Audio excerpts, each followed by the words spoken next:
ਵਾਹਿਗੁਰੂ ਜੀ ਕਾ ਖਾਲਸਾ ਵਾਹਿਗੁਰੂ ਜੀ ਕੀ ਫਤਿਹ। ਇਸ ਐਪੀਸੋਡ ਵਿੱਚ ਅਸੀਂ ਸੁਣਾਂਗੇ ਤਿਆਗ ਤੇ ਵਿਰਾਗ ਦੀ ਸਾਖੀ ਸ੍ਰੀ ਗੁਰੂ ਤੇਗ ਬਹਾਦਰ ਜੀ। ਬਾਲਾ ਪ੍ਰੀਤਮ ਸ੍ਰੀ ਗੁਰੂ ਤੇਗ ਬਹਾਦਰ ਜੀ ਅਕਾਲ ਪੁਰਖ ਦੀ ਭਗਤੀ ਵਿੱਚ ਤਿਆਗ ਤੇ ਵਿਰਾਗ ਦੀ ਮੂਰਤ ਬਣ ਗਏ ਸਨ। ਪਰਮਾਤਮਾ ਦੇ ਮਿਲਣ ਲਈ ਭਗਤੀ ਦਾ ਐਸਾ ਵਿਰਾਗ ਉਹਨਾਂ ਦੇ ਮਨ ਨੂੰ ਲੱਗਾ ਸੀ ਕਿ ਅਕਾਲ ਪੁਰਖ ਦੀ ਭਗਤੀ ਵਿੱਚ ਜਦ ਆਤਮ ਵਿਭੋਰ ਹੋ ਜਾਂਦੇ ਤਾਂ ਉਹਨਾਂ ਦੇ ਨੇਤਰਾਂ 'ਚੋਂ ਜਲ ਵਗਣ ਲੱਗ ਜਾਂਦਾ। ਲਗਾਤਾਰ ਨੇਤਰਾਂ 'ਚੋਂ ਜਲ ਵਗਣ ਨਾਲ ਅੱਖਾਂ ਦੇ ਕੋਹੇ ਗਲਣ ਲੱਗ ਗਏ ਸਨ। ਬਾਲਾ ਪ੍ਰੀਤਮ ਸ੍ਰੀ ਗੁਰੂ ਤੇਗ ਬਹਾਦਰ ਜੀ ਥੋੜ੍ਹੇ ਹੋਰ ਵੱਡੇ ਹੋ ਗਏ ਸਨ। ਅਕਾਲ ਪੁਰਖ ਦੀ ਭਗਤੀ ਵਿੱਚ ਲੀਨ ਉਹ ਆਪਣੇ ਕਮਰੇ ਵਿੱਚ ਹੀ ਕਈ ਮਹੀਨੇ ਰਹਿੰਦੇ ਤੇ ਕੋਠੇ 'ਚੋਂ ਬਾਹਰ ਨਾ ਨਿਕਲਦੇ।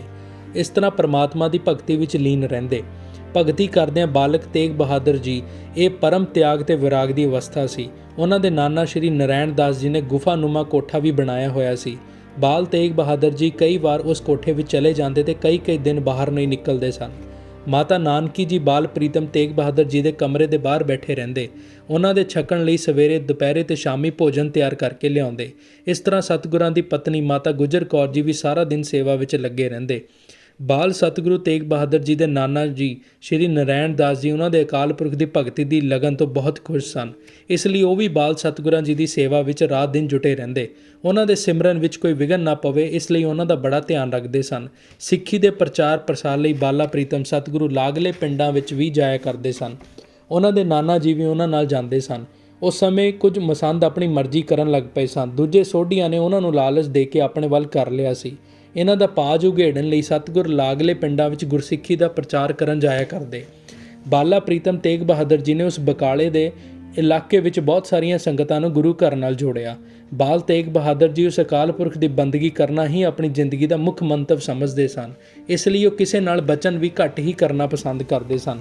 ਬੇਸ਼ੱਕ ਮਾਤਾ ਨਾਨਕੀ ਜੀ ਉਹਨਾਂ ਦੀ ਦੇਖਭਾਲ ਬਹੁਤ ਕਰਦੇ ਸਨ, ਪਰ ਮਾਤਾ ਗੁਜਰ ਕੌਰ ਤਾਂ ਰਾਤ ਦਿਨ ਉਹਨਾਂ ਦੀ ਸੇਵਾ ਵਿੱਚ ਹਾਜ਼ਰ ਰਹਿੰਦੇ ਸਨ। ਭੋਰੇ ਨੁਮਾ ਉਸ ਕਮਰੇ ਵਿੱਚ ਜਿੱਥੇ ਬਾਲਾ ਪ੍ਰੀਤਮ ਸਤਿਗੁਰੂ ਤੇਗ ਬਹਾਦਰ ਜੀ ਬੰਦਗੀ ਵਿੱਚ ਲੀਨ ਰਹਿੰਦੇ ਸਨ, ਉਹਨਾਂ ਦੀ ਪਤਨੀ ਮਾਤਾ ਗੁਜਰ ਕੌਰ ਉਸ ਕਮਰੇ ਦੇ ਬਾਹਰ ਬੈਠੇ ਰਹਿੰਦੇ ਸਨ। ਉਡੀਕ ਕਰਦੇ ਰਹਿੰਦੇ ਸਨ ਕਿ ਕਦ ਸਤਿਗੁਰੂ ਕੁਝ ਛਕਣ ਲਈ ਕਹਿਣ ਤੇ ਉਹ ਝੱਟ ਬਣਾ ਕੇ ਹਾਜ਼ਰ ਕਰਨ। ਕਮਰੇ ਦੇ ਬਾਹਰ ਬੈਠੇ ਮਾਤਾ ਗੁਜਰ ਕੌਰ ਜੀ ਨਾਲ ਸਿਮਰਨ ਵਿੱਚ ਲੱਗੇ ਰਹਿੰਦੇ ਸਨ। ਇੱਕ ਦਿਨ ਬਾਲ ਸਤਿਗੁਰੂ ਸ਼੍ਰੀ ਤੇਗ ਬਹਾਦਰ ਜੀ ਸਵੇਰੇ ਘਰੋਂ ਬਾਹਰ ਨਿਕਲੇ। ਸੈਰ ਕਰਦੇ ਘਰ ਤੋਂ 1 ਮੀਲ ਦੀ ਦੂਰੀ ਤੇ ਚਲੇ ਗਏ। ਉਸ ਸਮੇਂ ਪਿੰਡ ਬਕਾਲੇ ਦੇ ਇਲਾਕੇ ਵਿੱਚ ਕਮਾਦ ਗੰਨੇ ਦੀ ਫਸਲ ਬਹੁਤ ਹੋਇਆ ਕਰਦੀ ਸੀ। ਜਿਸ ਖੇਤ ਦੇ ਬੰਨੇ ਤੇ ਬਾਲਾ ਪ੍ਰੀਤਮ ਤੁਰੇ ਜਾ ਰਹੇ ਸਨ, ਉਹ ਕਮਾਦ ਦਾ ਖੇਤ ਉਹਨਾਂ ਦੇ ਨਾਨਾ ਜੀ ਦਾ ਹੀ ਸੀ। ਅਚਾਨਕ ਉਹਨਾਂ ਦੇ ਮਨ ਵਿੱਚ ਅਕਾਲ ਪੁਰਖ ਦੀ ਭਗਤੀ ਤੇ ਬੈਰਾਗ ਜਾਗ ਪਿਆ। ਬਾਲਾ ਪ੍ਰੀਤਮ ਤੇਗ ਬਹਾਦਰ ਜੀ ਉਸੇ ਵੇਲੇ ਕਮਾਦ ਦੇ ਖੇਤ ਵਿੱਚ ਵੜ ਗਏ ਤੇ ਚੌਂਕੜਾ ਮਾਰ ਪਰਮਾਤਮਾ ਦੀ ਭਗਤੀ ਵਿੱਚ ਲੀਨ ਹੋ ਗਏ। ਜਦ ਥੋੜਾ ਦਿਨ ਚੜ੍ਹਿਆ ਤਾਂ 15-20 ਕਾਮੇ ਮਜ਼ਦੂਰ ਉਸ ਖੇਤ ਦੇ ਕਮਾਦ ਨੂੰ ਵੱਢਣ ਤੇ ਛਿੱਲਣ ਵਾਸਤੇ ਆ ਗਏ। ਦੁਪਹਿਰ ਤੱਕ ਉਹ ਕਮਾਦ ਨੂੰ ਵੱਢਦੇ ਖੇਤ ਦੇ ਅੱਧ ਤੱਕ ਪਹੁੰਚ ਗਏ। ਉਹਨਾਂ ਦੇਖਿਆ ਖੇਤ ਦੇ ਵਿਚਕਾਰ ਇੱਕ ਖੋਰੀ ਦਾ ਢੇਰ ਲੱਗਾ ਹੋਇਆ ਹੈ। ਜਦ ਖੋਰੀ ਨੂੰ ਫਰੋਲ ਕੇ ਦੇਖਿਆ ਤਾਂ ਬਾਲਾ ਪ੍ਰੀਤਮ ਸਤਿਗੁਰੂ ਸ੍ਰੀ ਗੁਰੂ ਤੇਗ ਬਹਾਦਰ ਜੀ ਚੌਂਕੜਾ ਮਾਰ ਅਕਾਲ ਪੁਰਖ ਦੀ ਭਗਤੀ ਵਿੱਚ ਲੀਨ ਸਨ। ਐਸੀ ਅਲੌਕਿਕ ਭਗਤੀ ਦੇਖ ਮਜ਼ਦੂਰ ਦੰਗ ਰਹਿ ਗਏ। ਸਾਰਿਆਂ ਬਾਲ ਸ੍ਰੀ ਗੁਰੂ ਤੇਗ ਬਹਾਦਰ ਜੀ ਅੱਗੇ ਸੀਸ ਝੁਕਾਇਆ। ਇੰਨੇ ਨੂੰ ਉਹਨਾਂ ਦੇ ਨਾਨਾ ਸ਼੍ਰੀ ਨਰੈਣ ਦਾਸ ਜੀ ਵੀ ਖੇਤ ਦਾ ਕੰਮ ਦੇਖਣ ਪਹੁੰਚ ਗਏ। ਉਹ ਵੀ ਬਾਲ ਸਤਿਗੁਰੂ ਤੇਗ ਬਹਾਦਰ ਜੀ ਦਾ ਖੇਤ ਵਿਚਕਾਰ ਭਗਤੀ ਵਿੱਚ ਲੀਨ ਚੌਂਕੜਾ ਬੱਜਾ ਦੇਖ ਚਕਿਤ ਰਹਿ ਗਏ। ਉਹਨਾਂ ਅੱਗੇ ਵੱਧ ਬਾਲਾ ਪ੍ਰੀਤਮ ਤੇਗ ਬਹਾਦਰ ਜੀ ਨੂੰ ਬਾਂਹ ਤੋਂ ਫੜ ਉਠਾਇਆ ਤੇ ਪਿਆਰ ਸਤਿਕਾਰ ਨਾਲ ਘਰ ਲੈ ਆਏ।